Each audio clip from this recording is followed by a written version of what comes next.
ವೇದಿಕೆಯಲ್ಲಿರತಕ್ಕಂಥ ಎಲ್ಲ ಗಣ್ಯರೇ, ಹಾಗೆ ವೇದಿಕೆಯ ಮುಂಭಾಗದಲ್ಲಿರುವಂಥ ಎಲ್ಲ ಸಮಾಜದ ಬಂಧುಗಳೇ, ಹಾಗೆ ವಿಶ್ವಕರ್ಮ ಜಯಂತಿ ಎಂಬುದರ ಬಗ್ಗೆ ಒಂದು 2 ನಿಮಿಷ ಅಥವಾ 5 ನಿಮಿಷದ ಬಗ್ಗೆ ಮಾಡಬೇಕು ಅಂತ ಹೇಳಿ ಕೇಳಿಕೊಂಡಂತೆ ನಮ್ಮ ಭಾರತ ಸರ್ಕಾರದಲ್ಲಿ ಈ ಒಂದು ವಿಶ್ವಕರ್ಮ ಜಯಂತಿಯನ್ನು ವಿಶೇಷವಾದ ಆಚರಣೆ ಸರ್ಕಾರದ ವತಿಯಿಂದ ಆಗ್ತಾ ಇರುವುದು ನಮ್ಮ ಸಮಾಜಕ್ಕೆ ಬಹಳ ಹೆಮ್ಮೆಯ ವಿಷಯ. ಯಾಕಂತ ಹೇಳಿದ್ರೆ ಸನಾತನ ಧರ್ಮಗಳಲ್ಲಿ ಹಿಂದೂ ಧರ್ಮ ಬಹಳ ಶ್ರೇಷ್ಠವಾದಂತಹ ಧರ್ಮ. ಅದರಲ್ಲಿ ಋಗ್ವೇದ, ಯಜುರ್ವೇದ, ಸಾಮವೇದ, ಅಥರ್ವವೇದ ಎಂಬಂತಹ 4 ವೇದಗಳೇ ಪ್ರಧಾನವಾದದ್ದು. ಆ ನಂತರದಲ್ಲಿ ಉಪನಿಷತ್ತುಗಳು, ಆಮೇಲೆ ಪುರಾಣಗಳು ಬಂದು, ಹಾಗೆ ವಿಶ್ವಕರ್ಮ ಜಯಂತಿ ಎನ್ನುವಂತಹ ಶಬ್ದಕ್ಕೆ ಇಲ್ಲಿ ವಿಶ್ವಕರ್ಮ ಜಯಂತಿ ಅಂತ ಹೇಳಿದರೆ ಒಬ್ಬರು ಹುಟ್ಟಿದ್ದಕ್ಕೆ ಮಾಡುವಂಥ ವಿಚಾರಗಳು. ವೇದದಲ್ಲಿ ಏನು ಹೇಳ್ತಾರೆ ಅಂತ ಹೇಳಿದ್ರೆ, ವಿಶ್ವಂ ಕೃಷ್ಣಂ ಕರ್ಮ ಕ್ರಿಯಾ ವ್ಯಾಪಾರೋ ಯಸ್ಯ ಸಹ ವಿಶ್ವಕರ್ಮ. ಯಸ್ಯ ಕರ್ಮವನ್ನು, ಜಗತ್ತಿನ ಎಲ್ಲ ಕ್ರಿಯಾಕರ್ಮಗಳನ್ನು ಮಾಡುವವನನ್ನು ವಿಶ್ವಕರ್ಮ ಅಂತ ವೇದಗಳು ಹೇಳುವುದು. ವೇದದಲ್ಲಿ ಪ್ರಧಾನ ದೇವರೇ ವಿಶ್ವಕರ್ಮ ಅಂತ. ಯೋನ ಪಿತಾ ಜನಿತ ಯೋಗಿಧಾತ ಅಂತೇಳಿ ಋಗ್ವೇದದ ದಶಮ ಮಂಡಲದ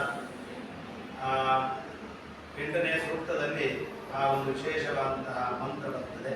ಪಿತಾ ಎಂಬಂತಹ ಶಬ್ದಕ್ಕೆ ತಂದೆ ಅಂತ ಅರ್ಥ. ಅಂದರೆ ಜಗತ್ತಿನ ಎಲ್ಲ ಕ್ರಿಯಾ ಕರ್ಮಾದಿಗಳಿಗೆ ತಂದೆಯ ರೂಪದಲ್ಲಿರ್ತಕ್ಕಂಥ ಭಗವಂತನನ್ನ ವಿಶ್ವಕರ್ಮ ಅಂತ ಹೇಳಿದರು. ಅಂತಹ ವಿಶ್ವಕರ್ಮನ ಆರಾಧನೆಯನ್ನು ಮಹಾತ್ಮರು ಮಾಡಿಕೊಂಡು ಬಂದಿದ್ದಾರೆ. ಅಂತಹ ಮಹಾತ್ಮರು ಯಾರು ಅಂತ ಹೇಳಿದರೆ, ಮತ್ತೆ ಮುಂದಕ್ಕೆ ಬರುವಾಗ ತ್ರೇತಾಯುಗದಲ್ಲಿ ರಾಮದೇವರು ರಾಮ ಸೇತುವನ್ನು ಮಾಡುವಂತಹ ಸಂದರ್ಭದಲ್ಲಿ ನಲ ಮತ್ತು ನೀಲನೆಂಬಂತಹ ವಿಶ್ವಕರ್ಮರನ್ನು ಕರೆದು ಆ ಒಂದು ವಿಶ್ವಕರ್ಮ ದೇವರ ಆರಾಧನೆಯನ್ನು ಮಾಡಿದ್ರು ಅಂತ ಹೇಳಿದರೆ, ಅದೇ ಪ್ರತೀಕವಾಗಿ ಇವತ್ತಿಗೂ ಕೂಡ ನಮ್ಮಲ್ಲಿ ನೀಲನಕ್ಷೆ ಅಂತ ಹೇಳುವುದು ಬರ್ತದೆ.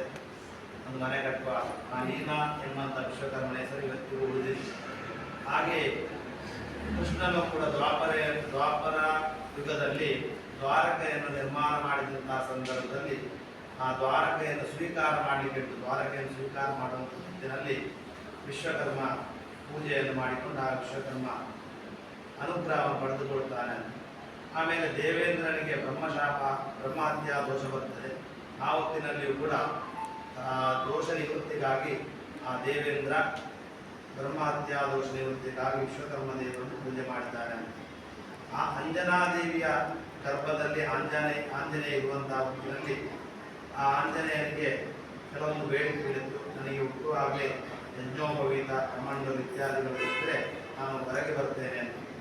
ಆ ನಿಟ್ಟಿನಲ್ಲಿ ಅವರ ಬೇಡಿಕೆಯನ್ನು ಈಡೇರಿಸಲಿಕ್ಕೆ ಯಾರಿಂದ ಸಾಧ್ಯ ಅಂತ ಹೇಳಿದರೆ ವಿಶ್ವಕರ್ಮನಿಂದ ಮಾತ್ರ ಎಂಬುದಾಗಿ ತಿಳಿದಂತಹ ಅಂಜನಾದೇವಿಯ ಪ್ರಸವ ಕಾಲದಲ್ಲಿ ಕೂಡ ಆ ಒಂದು ವಿಶ್ವಕರ್ಮನ ಆರಾಧನೆಯನ್ನು ಮಾಡಿದ್ದಾರೆ ಎಂಬುದಕ್ಕೆ ಪುರಾಣಗಳು ಉಲ್ಲೇಖ ಮಾಡುತ್ತವೆ. ಇಂತಹ ಮಹಾತ್ಮರು ದೇವಸದೃಶವಾದ ವ್ಯಕ್ತಿಗಳು ಮಾಡಿದಂತಹ ಒಂದು ವಿಶ್ವಕರ್ಮನ ಆರಾಧನೆಯನ್ನು ಮಾನವರಾದಂಥ ಅವರು ಮಾಡುವುದು ವಿಶೇಷವಾಗಿದೆ. ಇದನ್ನು ಸರ್ಕಾರದ ವತಿಯಿಂದ ವಿಶ್ವಕರ್ಮ ಜಯಂತಿ ಎಂಬುದಾಗಿ ಸೆಪ್ಟೆಂಬರ್ 17ನೇ ದಿನಾಂಕವನ್ನು ಮಾಡ್ತಾ ಇದ್ದೇವೆ. ಅದರದ್ದು ಕನ್ಯಾ ಸಂಕ್ರಮಣವೇ ಪರ್ವಕಾಲ. ಹಿಂದಿನ ಕಾಲದಲ್ಲಿ ಸಂಕ್ರಮಣಕ್ಕೆ ಆ ಒಂದು ವಿಶ್ವಕರ್ಮ ದೇವರ ಆರಾಧನೆಯನ್ನು ಮಾಡಿಕೊಂಡು ಬರ್ತಾ ಇತ್ತು. ಸರ್ಕಾರದ ವತಿಯಿಂದ ಮಾಡುವಾಗ ಪ್ರತಿಯೊಂದು ಆಶ್ರಯಗಳಲ್ಲಿ ಕೂಡ ಒಂದು ವಿಶ್ವಕರ್ಮ ಸಮಾಜದ ಗುರುಗಳಿತ್ತು. ಅಂದರೆ ಅವರಲ್ಲಿ ಜ್ಞಾನ ಇತ್ತು. ಆ ಜ್ಞಾನವನ್ನು ಸಮಾಜಕ್ಕೆ ಹಾಗೆ ದೇಶಕ್ಕೆ ಪಸರಿಸಬೇಕು ಎನ್ನುವಂಥ ಉದ್ದೇಶದಲ್ಲಿ, ಉದಾಹರಣೆಗೆ ಮೈಸೂರಿನ ರಾಜರಲ್ಲಿ ಮಹಾದೇವ ಸ್ವಾಮಿಗಳೆಂಬುವರು ವಿಶ್ವಕರ್ಮ ಸಮಾಜದವರೇ ಆ ಕುಲಗುರುಗಳಾಗಿದ್ದರು. ಈಗ ಅನೇಕ ಪ್ರತೀತಿಗಳು. ಹಾಗೆ ವಿಶ್ವಕರ್ಮರಲ್ಲಿದ್ದಂತಹ ಎಲ್ಲ ಇಲ್ಲಿ ಸಾನಕ ಸನಾತನಾದಿ ಪಂಚ ಗೋತ ಋಷಿಗಳಿದ್ದಾರೆ. ಮನು ಮಯ ತಸ್ರ ಶಕ್ತಿ ಎಂಬಂಥ ಆ ಋಷಿ ದೇವತೆಗಳಿಂದ ಉಪದೇಶಿಸಲ್ಪಟ್ಟಂಥ ಪಂಚ ಕಸುಗಳಿದೆ.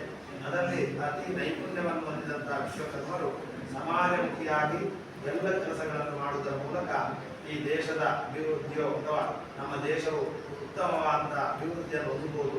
ಅವರ ಜ್ಞಾನದಿಂದ ನಮಗೆ ಉನ್ನತವಾದ ಶ್ರೇಯಸ್ಸು ಪ್ರಾಪ್ತಿಯಾಗ್ತದೆ ಅಂತೇಳಿ ನಮ್ಮ ಆ ರಾಜಾದಿರಾಜರು ಕೂಡ ವಿಶ್ವಕರ್ಮ ಸಮಾಜದವರನ್ನೇ ಆ ಒಂದು ಗುರುಗಳಾಗಿ ಇಟ್ಟುಕೊಂಡಿದ್ದರು. ಅಂತಹ ಒಂದು ನೆನಪಿನಲ್ಲಿ ಅಥವಾ ಈಗಿನ ಸರ್ಕಾರ ಈ ಒಂದು ವಿಶ್ವಕರ್ಮ ಜಯಂತಿ ಎಂಬಂತಹ ನಿಟ್ಟಿನಲ್ಲಿ ಮಾಡ್ತಾ ಇದ್ದಾರೆ. ನಮಗೆ ಸಂತೋಷದಾಯಕವಾದ ವಿಷಯ. ಮುಂದೆಯೂ ಕೂಡ ಸಮಾಜಕ್ಕೆ ಸರ್ಕಾರದಿಂದ ಬರಬೇಕಾದಂಥ ಎಲ್ಲ ಇಂಥ ಪ್ರೋತ್ಸಾಹಗಳು ಹೆಚ್ಚಿನ ಸಂಖ್ಯೆಯಲ್ಲಿ ಬರಬೇಕು. ಮತ್ತೆ ವಿಶ್ವಕರ್ಮ ಆರಾಧನೆಗೆ ಸಂಬಂಧಪಟ್ಟ ಎಲ್ಲ ವ್ಯಕ್ತಿಗಳಿಗೆ ಅಂದರೆ ಪಂಚಕಸುಗಳಲ್ಲಿ ಚಿನ್ನದಿಂದ ಹಿಡಿದು ಕಲ್ಲಿನವರೆಗೆ ಅಂದರೆ ಶಿಲ್ಪಾದಿಗಳ ಎಲ್ಲ ವಿಷಯಗಳ ಬಗ್ಗೆ ವಿಶ್ವಕರ್ಮರಿಗೆ ತಿಳಿದಂಥ ವಿಚಾರಗಳು ಎಲ್ಲಿಯೂ ತಿಳಿಯದೇ ಇರತಕ್ಕಂಥ ವಿಚಾರಗಳು ಯಾವುದೂ ಇಲ್ಲ. ಉದಾಹರಣೆಗೆ ಈಗ ಒಂದು ಅಯೋಧ್ಯೆಯ ರಾಮನ ಮೂರ್ತಿಯನ್ನು ಮಾಡುತ್ತಿರ್ಬೋದು ಅಥವಾ ಇನ್ನಿತರವಾದಂತಹ ಚಿನ್ನದ ಕಿರೀಟಾದಿಗಳನ್ನು ರೂಪಿಸಿದಲ್ಲಿರ್ಬೋದು. ಎಲ್ಲ ಕಸುಗಳಿಗೆ ವಿಶ್ವಕರ್ಮ ಪ್ರಧಾನವಾದಂತಹ ಒಂದು ಸ್ಥಾನಮಾನವನ್ನು ಹೊಂದಿದ್ದಾರೆ. ಅವರಿಗೆ ಸರ್ಕಾರ ವತಿಯಿಂದ ತಳಮಟ್ಟದಿಂದ ಬೇಕಾದಂಥ ಏನು ಸಹಕಾರಗಳು ಬೇಕು. ಆ ನಿಟ್ಟಿನಲ್ಲಿ ಸಮಾಜಮುಖಿಯಾಗಿ ಸರ್ಕಾರದ ಎಲ್ಲ ವ್ಯಕ್ತಿಗಳು ಇದಕ್ಕೆ ಪ್ರೋತ್ಸಾಹವನ್ನು ಕೊಡಬೇಕು ಅಂತೇಳಿ ಇವತ್ತಿನಲ್ಲಿ ನಮ್ಮ ಒಂದು ಮನವಿ ಅಥವಾ ಒಂದು ಮಾತನ್ನು ಹೇಳುತ್ತಾ, ವಿಶ್ವಕರ್ಮ ಜಯಂತಿಯ ಬಗ್ಗೆ ಸರ್ಕಾರದ ವತಿಯಿಂದ ಮಾಡುವಂತಹ ಎಲ್ಲ ಕೆಲಸಗಳು ಪೂರಕವಾಗಿದೆ. ಮುಂದಕ್ಕೂ ಕೂಡ ಸಮಾಜಕ್ಕೆ ಸರ್ಕಾರದಿಂದ ಹೆಚ್ಚಿನ ಸಹಾಯ ಹಸ್ತಗಳು ಪ್ರಾಪ್ತಿಯಾಗಲಿ. ಮುಂದಕ್ಕೆ ಇಂತಹ ಒಂದು ಈಗೊಂದು ನಾವು 100 ಜನ ಇದ್ದೇವೆ, ಮುಂದಕ್ಕೆ 200 ಸಾವಿರಾರು ಜನಗಳು ಸೇರಿ ಇಲ್ಲಿ ಸ್ಥಳದಲ್ಲಿಯೂ ಇನ್ನಿತರವಾದ ಸ್ಥಳದಲ್ಲಿ ಇಂತಹ ಒಂದು ಒಳ್ಳೆಯ ಸತ್ಕರ್ಮಗಳನ್ನು ಮಾಡುವಂತಹ ಯೋಗ್ಯತೆಯನ್ನು ಸರ್ಕಾರಗಳು ಹೆಚ್ಚಿನ ರೀತಿಯಲ್ಲಿ ಸಮಾಜಕ್ಕೆ ಕೊಡಬೇಕು ಅಂತ ವಿನಂತಿಸುತ್ತಾ 12 ಮಾತನ್ನು